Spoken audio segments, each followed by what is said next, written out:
Политика без задкулисие и с изцяло нови лица.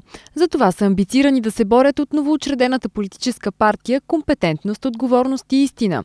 От новата формация заявиха, че ще се борят с изцяло дискредитираната според тях политическа класа, за да има страната по-добро управление за в бъдеще. От партията са уверени, че могат да бъдат алтернатива на останалите политически формации, към които са открито критични. Идеята е да не правим никакви компромиси спрямо ценностите и идеите, за които вече едва ли не сме се заклели. Учредителите на новата политическа формация са категорични. Може да съществува политическа формация, не свързана с бившите управленски структури и направена само от нови лица. И тези, които работят в тази формация или помагат на нея, не е както до сегашните министър-председатели, това да им е първия работен ден, ами малко да са работили частен бизнес, нещо друго да са правили, да са се грижили за хора, да са плащали заплати, да са плащали данъци.